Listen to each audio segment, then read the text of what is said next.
back to the Mike and Mark History Experience, the show where we rip history off the textbook page and ask, how has nobody made a proper film about this yet? I am Mike Williams, coming at you from Los Angeles, where I have just discovered that Dylan, my 16-year-old, has been telling me for 4 months that he attends a weekly study group on Thursday evenings. There is no study group. There has never been a study group. Thursday evenings are apparently guitar lessons he arranged himself because he wanted to learn and knew I would ask 17 questions first. I found out because he got good enough that he played something in the kitchen and I said, where did that come from? And he looked at me the way people look at you when they have been running an operation and the operation has concluded. He did not lie to you. He managed your information environment to achieve a legitimate objective while protecting the integrity of his project from premature institutional scrutiny. That is not deception. That is operational security. That is the most alarming thing anyone has ever said to me about my own child. It is also almost exactly the method of the man we are talking about today. Juan Pujol Garcia, a Spanish chicken farmer with no training, no government backing, no spy handler, no gadgets, no cool car, who decided entirely on his own initiative that he was going to deceive the entire Nazi intelligence apparatus single-handedly, and then went ahead and did it. British intelligence turned him down twice before they realised what they had. Twice. The World War II equivalent of every record label that rejected the Beatles. And nobody knew his name for 40 years. Let us fix that. Both sides. Same cafes. The British handler at table 4, the German handler at table 7, both pretending to read the newspaper, both knowing exactly who the other one is. And it is into that very specific kind of civilized chaos into this chessboard that Juan Pujol Garcia steps. Juan Pujol Garcia, born in 1912 in Barcelona, middle-class family. His father ran a dye factory. He went through the Spanish Civil War, navigated conscription pressures from both sides, served briefly with the nationalist forces, partly to avoid worse consequences, and came out the other end deeply opposed to both fascism and hardline communism, not as an abstraction, but because he had watched both authoritarian systems do real damage to real people in his actual country. George Orwell and Ernest Hemingway were both in Spain at the time and reached the same conclusion. Both sides were institutionally corrupt. Pujol agreed. He just decided to do something about it. So, he is a chicken farmer at this point. The family fortunes have declined. He has tried various businesses and failed at them. He is not a military man. He is not an intelligence professional. He does not have assets or contacts in foreign governments or any of the things you would look at and say, there is a man with a future in espionage. All he has is a very strong opposition to fascism. The chickens were apparently not cooperating with his genius, which, to be fair, chickens rarely do. They are the one animal specifically designed to humble the ambitious. Chickens are famously uncooperative. And yet somehow, through a chain of events so improbable that every studio in this town would pass on the pitch, one of them ended up adjacent to saving Western civilization. The chicken farmer, not the chicken. To be clear, the agricultural phase of his career was brief and, by all accounts, undistinguished. What was not undistinguished was everything else. But here is the quality in Pujol that matters. The quality that makes him different from everyone else who had equally strong opinions about Hitler and did nothing about them. He had an almost preternatural confidence that he could be useful. Confidence? Yes, but a specific kind. Not bravado. Something quieter. A man who had watched 2 authoritarian systems operate and had come away with a detailed understanding of how institutional trust actually worked. He was not just brave, he was observant.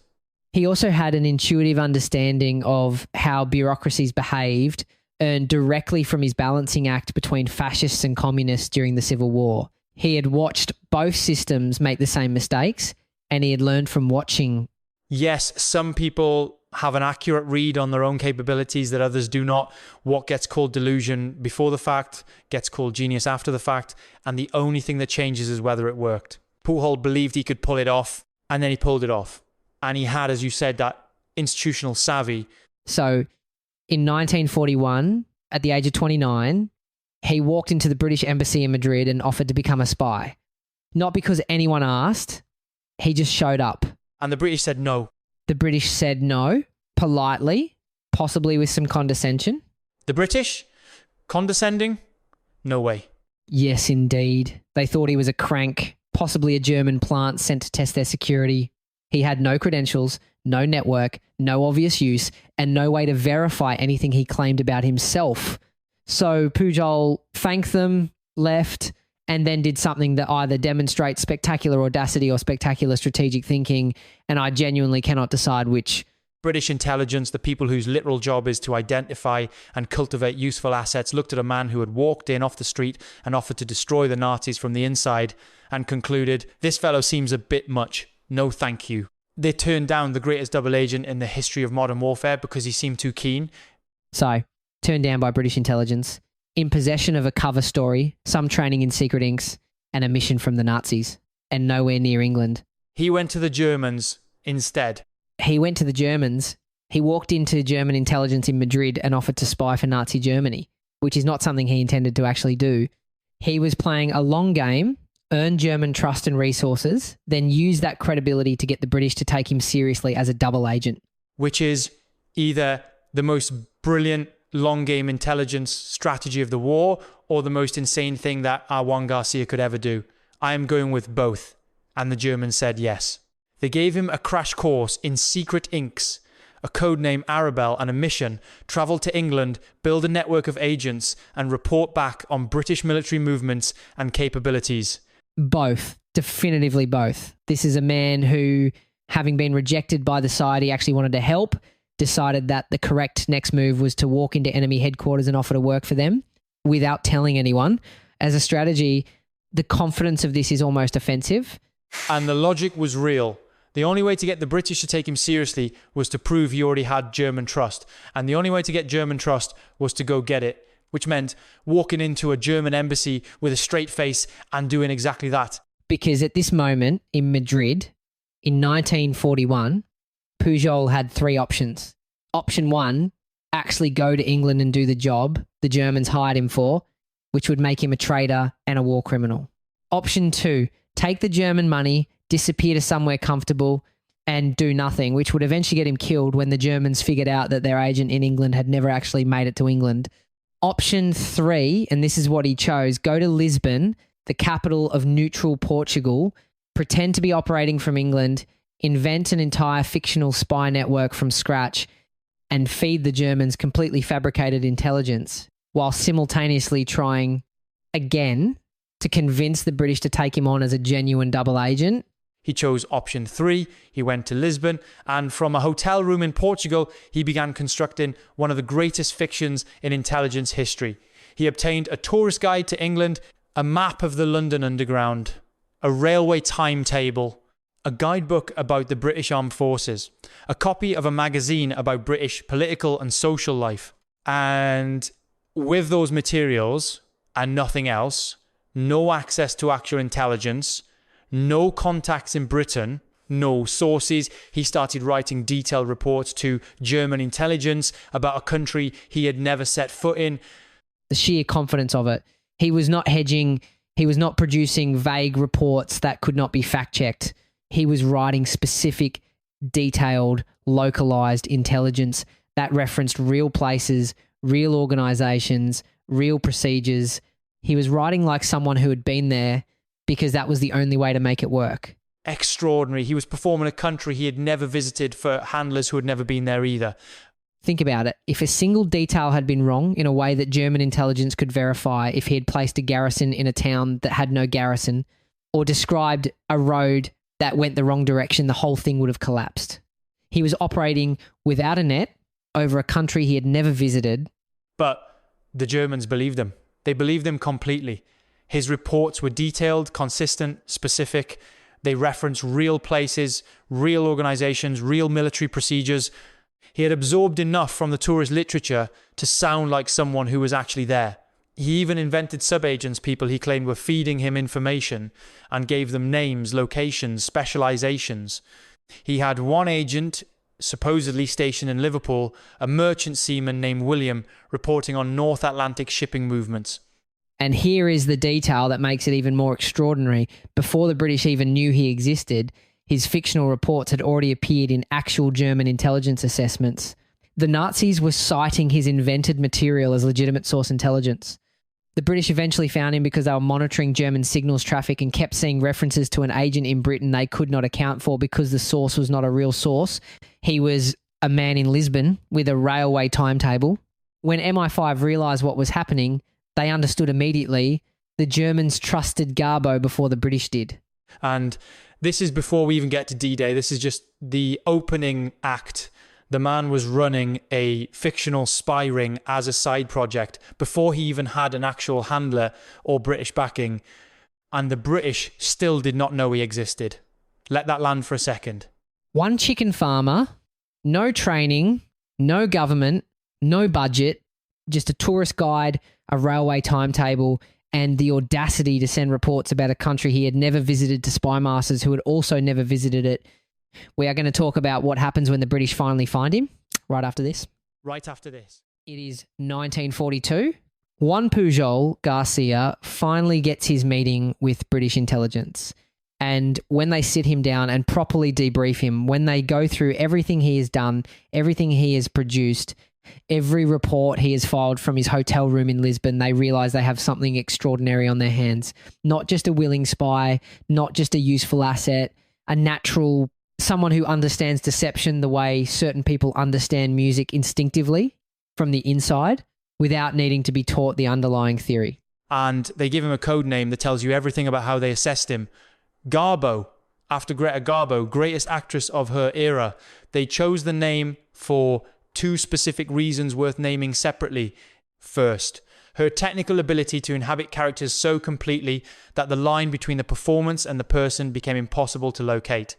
That is the craft dimension, which applied directly to Garbo's ability to sustain dozens of fictional personalities with perfect consistency across hundreds of documents over years under pressure. Second, Greta Garbo was famously unknowable behind the performance, intensely private. A person whose interior life remained genuinely inaccessible, despite enormous public scrutiny. That turns out to be the more accurate part of the code name because the man himself, as we will see, was almost impossible to fully know. Garbo the performer and Garbo the man were different things. The code name caught both, probably without intending to. Right. So the British bring Garbo into the operation properly. They set him up in London, actually in London this time, not a hotel room in Lisbon. They give him a real handler and they begin building what will become Operation Fortitude. The plan is to convince the Germans that when the Allied invasion of Europe comes, it will not be at Normandy. It will be at the Pas de Calais, the narrowest crossing point of the English Channel, about 20 miles from England to France at its shortest. The Germans expected the main invasion there because it was the obvious choice. The Allies needed them to keep expecting it, even after the actual landings began somewhere else.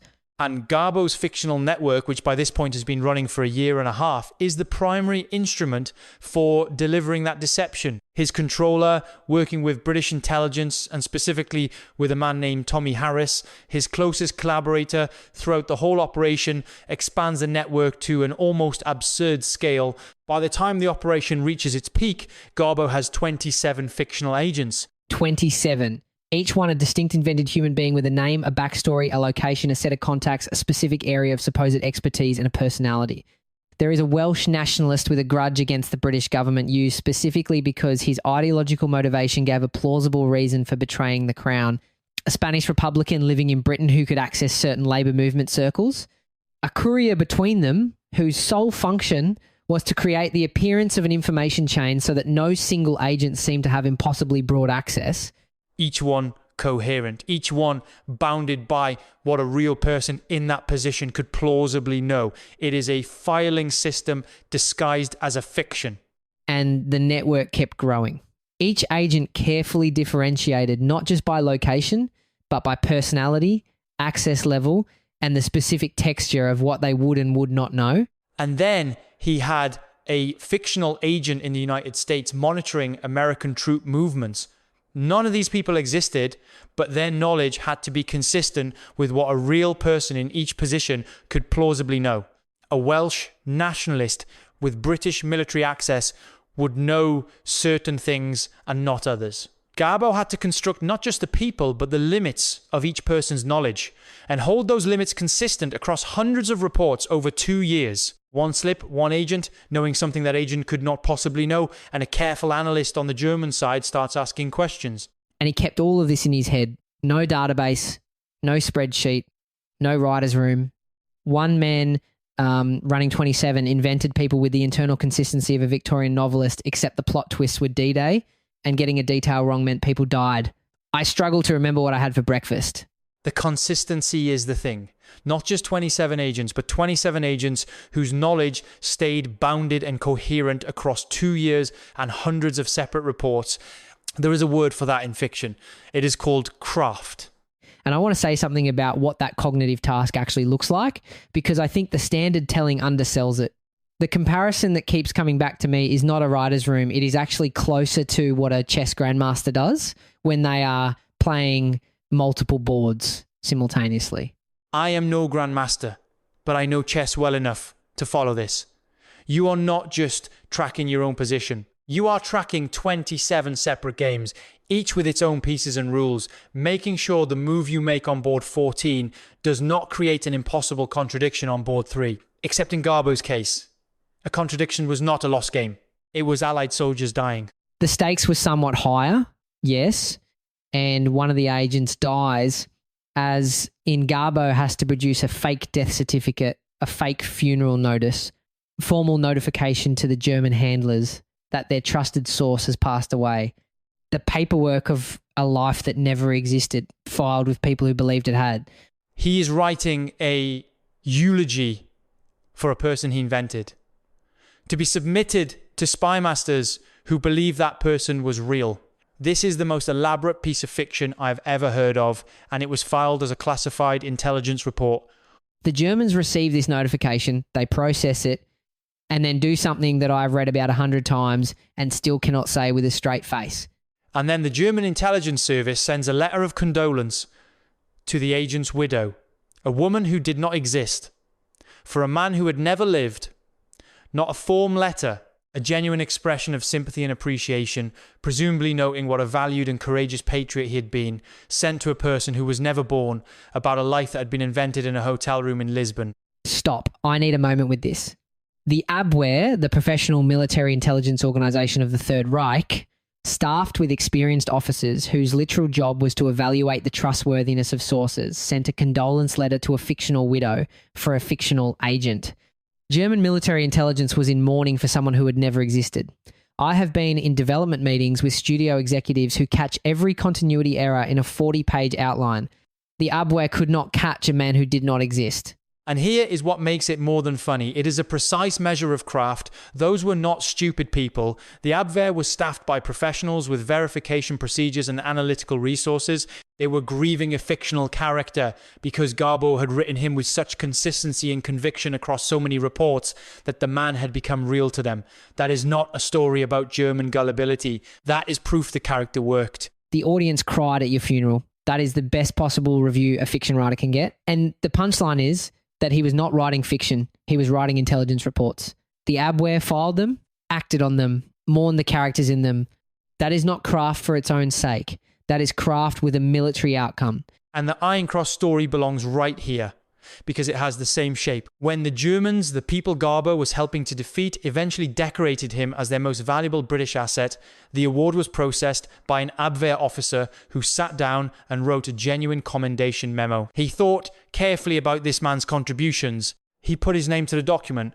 What he was actually recommending was an MBE recipient who had spent 3 years systematically destroying German military intelligence.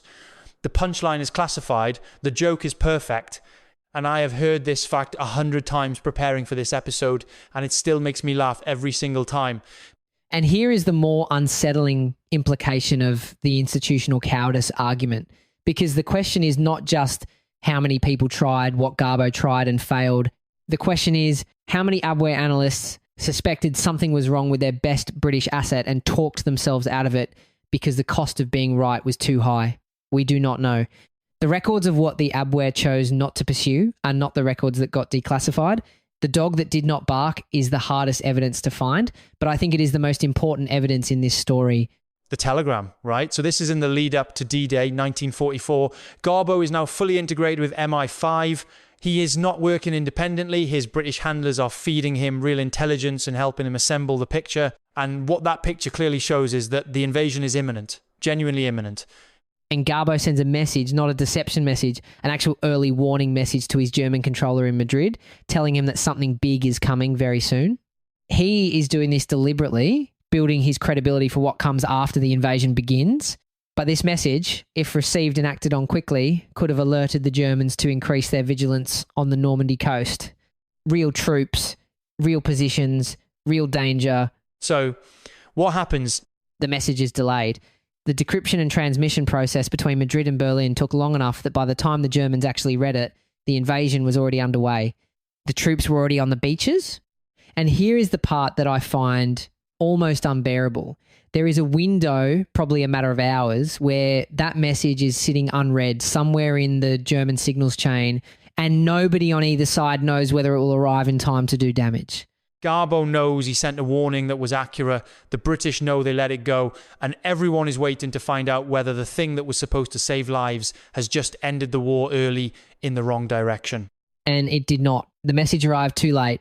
And the fact that Garbo had sent a genuine early warning, one that was accurate, one that could have changed things but that arrived too late to be acted on, actually increased his credibility with the Germans. Because now they thought, our agent tried to warn us. We failed him by not receiving the message in time. That failure is ours, not his.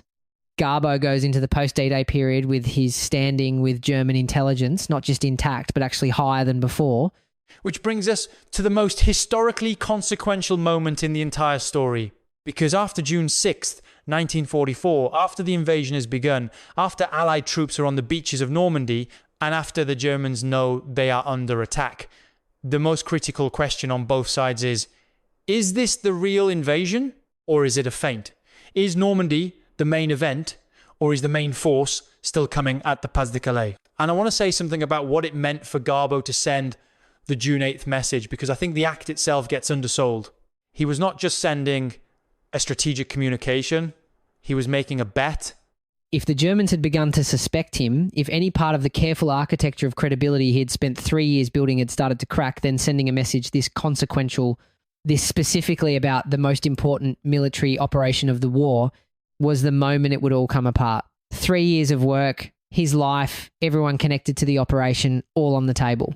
If the message was not believed, the whole deception would unravel backwards from that point. He knew that. He sent it anyway. Because that was the job. And Hitler has a substantial number of armoured and mechanised divisions, the best, most powerful, most mobile offensive units in the German military, held in reserve near the Pas de Calais. Historians differ on the exact count, but we are talking multiple panzer divisions with tanks and heavy artillery. These are not garrison troops. These are the forces that could have reversed everything. These are not second-tier garrison troops. These are the forces that, if deployed to Normandy in the first days of the invasion, could have driven the Allies back into the sea. The German commanders at Normandy were desperate for those reinforcements. They were requesting them repeatedly, and Hitler was refusing because he believed the main invasion was still coming at the Pas de Calais. He believed it because Garbo told him so. 2 days after D-Day, on June 8th, Garbo sends one of the most important messages in the history of military intelligence. He tells his German controller carefully, professionally, with the accumulated credibility of 3 years of accurate-seeming reporting, that Normandy is a diversion, that the main Allied force, a massive army group under General Patton Patoun, is still preparing to cross at the Pas de Calais, that the Allies are hoping the Germans will draw their reserves south to Normandy, leaving the real landing zone undefended. And it works. It works completely. Hitler personally, by direct order, commands the armoured reserves to remain in position. The divisions that could have reversed the outcome of D-Day sit and wait for a second invasion that is never going to come. The Allies consolidate their beachhead. Within weeks, the breakout begins. Within 11 months, the war in Europe is over. And the serious military historians, the people who have gone through the German operational records, who have traced the chain of command, who have looked at the actual orders given on those critical days, have argued carefully that without Garbo's message on June 8th, without those divisions held back, D-Day might have failed. The war in Europe might have extended by 2 years. The cost in lives of those additional 2 years is almost incomprehensible. Can you even believe it? One man from a hotel room in Lisbon with a tourist guide and a railway timetable and an almost pathological ability to sustain a lie, changed the course of the war, and then went home and became a bookshop owner in Venezuela. We are going to talk about that part right after this. Right after this. Because what happens to Garbo after the war is not the triumphant curtain call you might expect. And what it says about the cost of being the person who saves everything, that is the part of this story I keep coming back to. So the war is won. Garbo is decorated by both sides, which means he's the only person in history to hold both an MBE and an Iron Cross simultaneously, awarded in good faith by two governments that were actively shooting at each other. And that is genuinely one of the greatest sentences ever written about a human being. And that should be the end of the story. Medals, celebration, a life well lived in, deserved obscurity. Except there is a woman in this story who never got a medal, never got a celebration, and whose version of events the official history has been conspicuously quiet about: Pujol's wife, Araceli Araceli. Before we get to the bookshop in Venezuela, we need to talk about her. Araceli had not signed up for any of this. She married a man who then became someone she could not fully know in service of a mission she could not be told about. And at a certain point during the war, pushed to a breaking point by the secrecy, the absence, the sustained fiction of her own domestic life, she apparently threatened to walk into the German embassy in Madrid and expose the entire operation. Not out of any sympathy with the Germans, out of desperation, out of being managed rather than loved. British intelligence had to treat Araceli's threat as an operational problem. Their most valuable asset's wife had become a security risk, and they handled it the way intelligence services handle things carefully, tactically, with the interests of the operation first. I do not know what it cost Araceli to be handled, but I suspect it cost something real. And by the end of the war, the marriage was over. She left. The details of exactly how and when are still not fully public. And here is where I want to push back on something carefully. Because I think the easy version of this story is that Pujol sacrificed Araceli's well-being to the operation, and that is a straightforward moral failure. And I do not think it is that simple. Men went to war.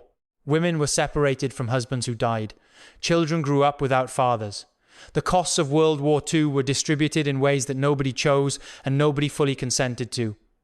Araceli's situation was painful, but I am not sure it is categorically different from the pain of everyone else who bore costs. They did not choose in order for that war to be won. I will half grant that, but I will also say the civilians who bore costs, they did not choose, did not, in most cases, have a spouse who was specifically constructing a false reality for them every day. The generals whose wives were left behind were not also lying to those wives. Pujol was managing Araceli as an intelligence problem. That is not the same thing as a husband going to war.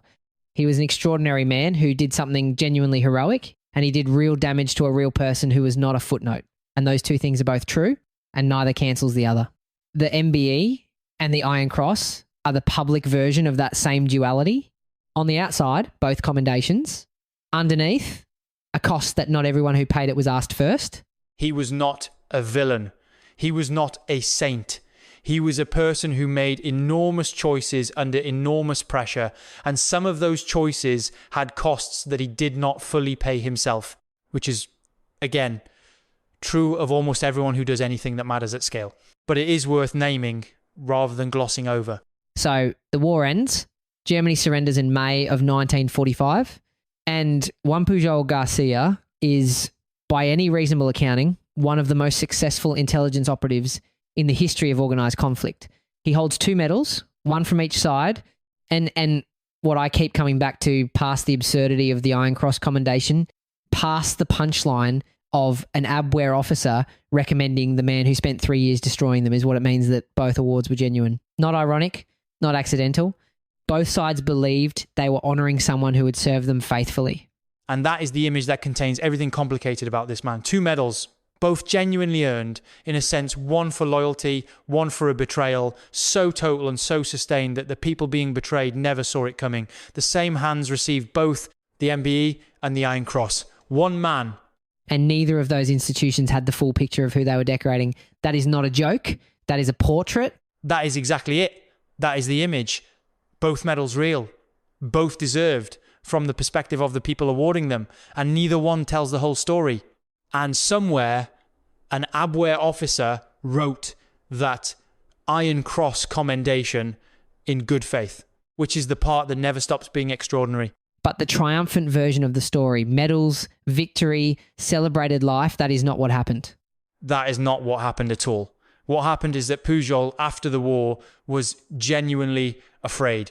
Not of the defeated Germans, exactly, but of the surviving ones, the former Abwehr officers and German intelligence operatives who would eventually figure out, as the declassified records became public, that the agent they had trusted completely, the agent they had decorated and mourned and relied on, had been working against them the whole time. Those people were capable of violence. Some of them had connections to networks that did not dissolve just because Germany surrendered. Pujol had made enemies he could not fully account for and had no way to monitor. And so in 1946, 1 year after the war, Pujol faked his own death. He put out word that he had died of malaria in Angola.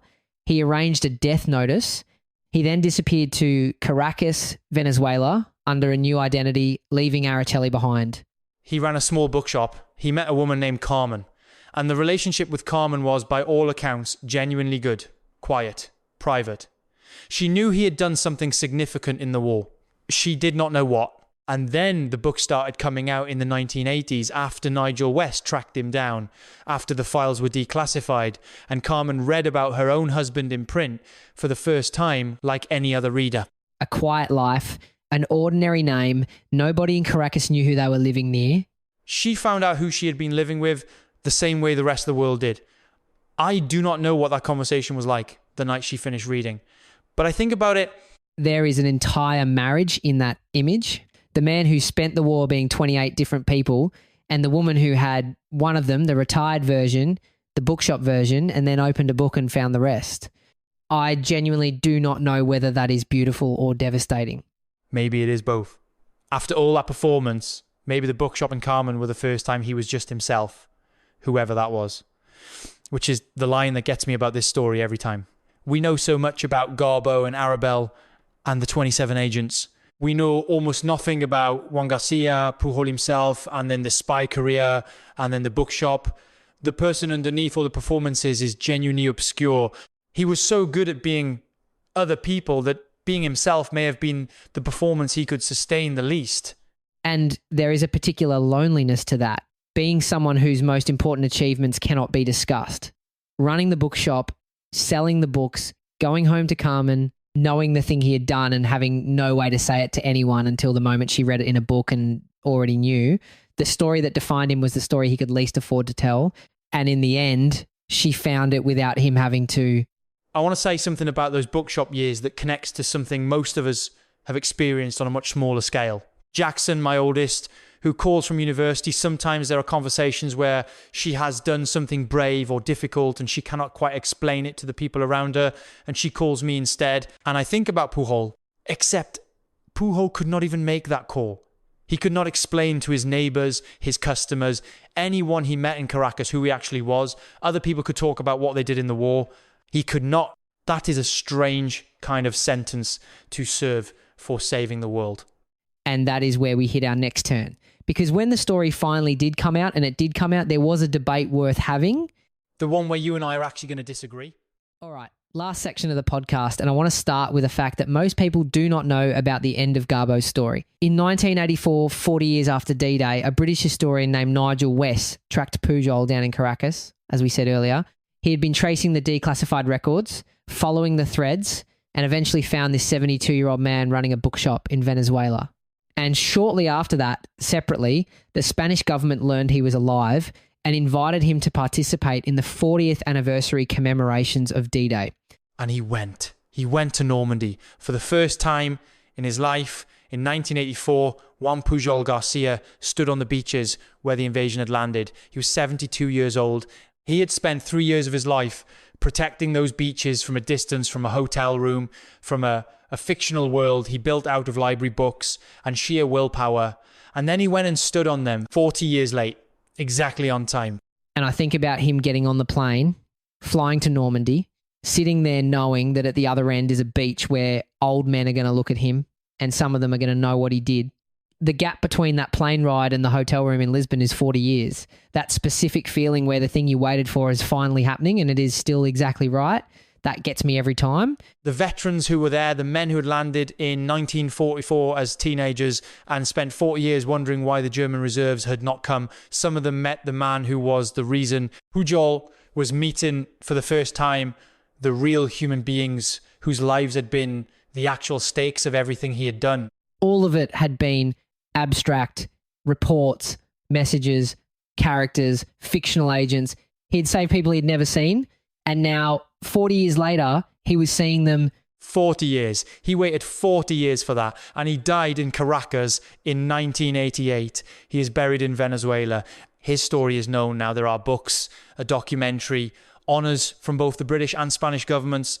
But for most of his life, he was a private citizen in a bookshop in South America. And the world he helped save mostly did not know his name. He saved the Western world and he is buried in Venezuela, which is not a criticism of Venezuela. It is just that the geometry of that sentence keeps stopping me every time I read it. Anyway. The story does not end with the bookshop, or rather it does, physically. But the argument it opens is still running. Now, modern parallel. And a clean flag before we start. Everything we are about to say is structural and historical. We are talking about how deception mechanisms work across time. We are not pinning this to any specific living person or campaign, not because we are being evasive, but because the honest argument is actually stronger when it stays structural. So here is the honest argument.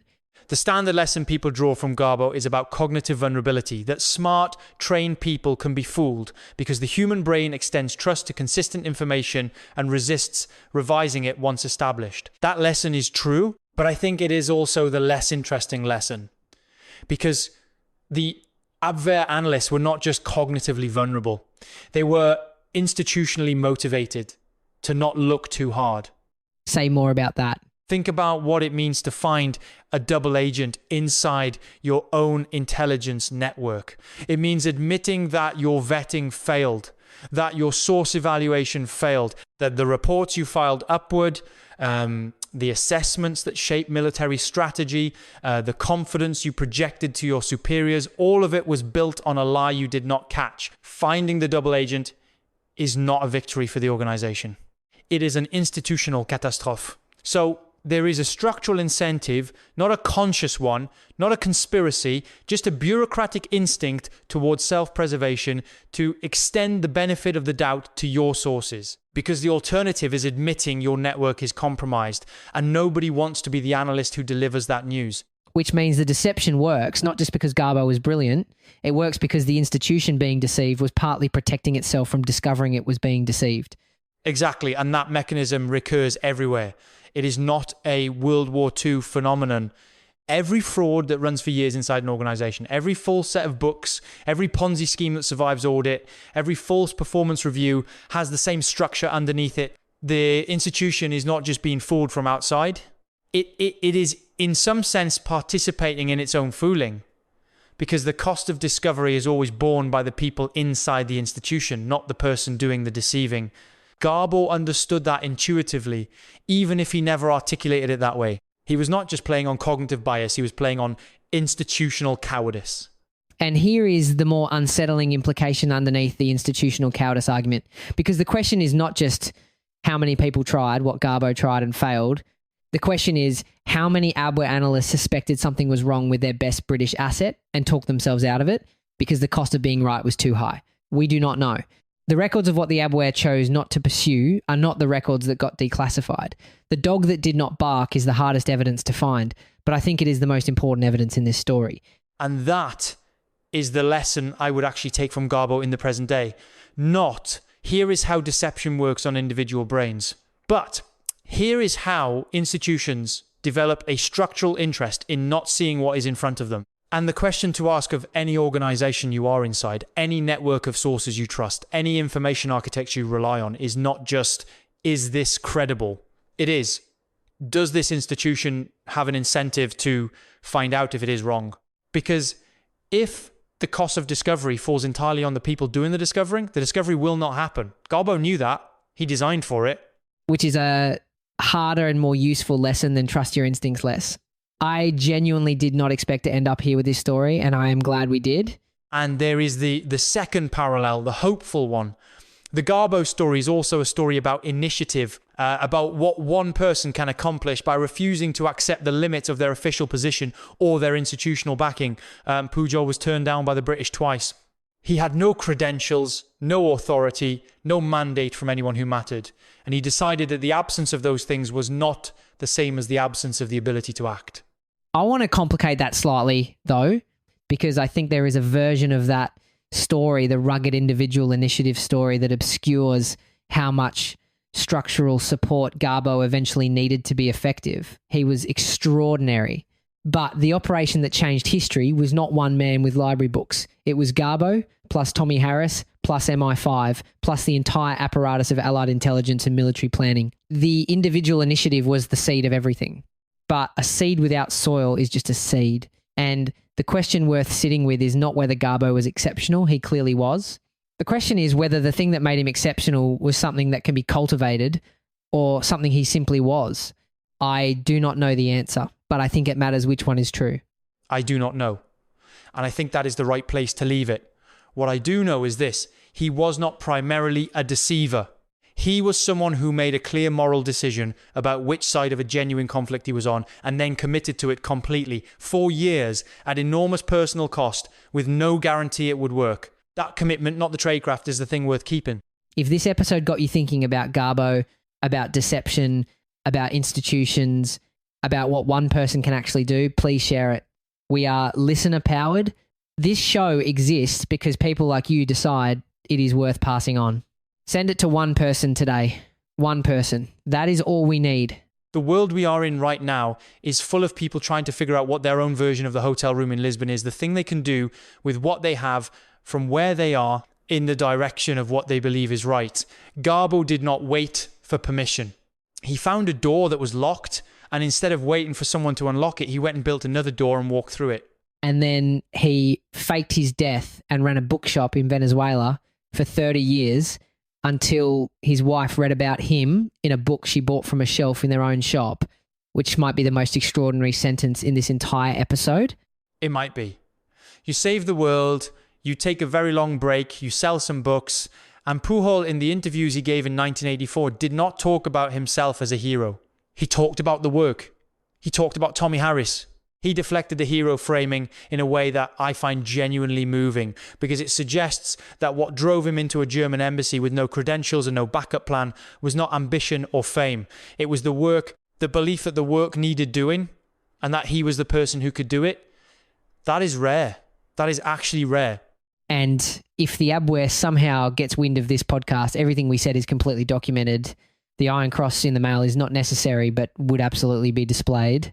On behalf of Mike and myself, Mark Donnelly, the most important thing Garbo ever did was the thing he could not tell anyone until one evening in a bookshop in Caracas, someone who loved him read it for the first time, which means the most important work you will ever do might also be the last thing you would think to put on your CV. One final thing, Dylan, if you are somehow listening to this, which I sincerely hope you are not, because it means you have found my podcast and I will never hear the end of it, I want you to know that I have thought about this.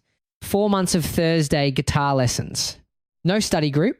The operation ran clean and concluded successfully. And I have decided, reluctantly, that I am proud of you. Do not tell your mum I said that either. And for everyone else listening, if this episode made you think or laugh or want to look up Juan Pujol Garcia at 2 a.m, which is the correct response, please send it to one person. Not a mass blast. One person you think would genuinely find this extraordinary. That is how this show grows, one person at a time, which is, now that I think about it, exactly how Garbo built his network. 27 agents, one at a time. We will accept similar numbers.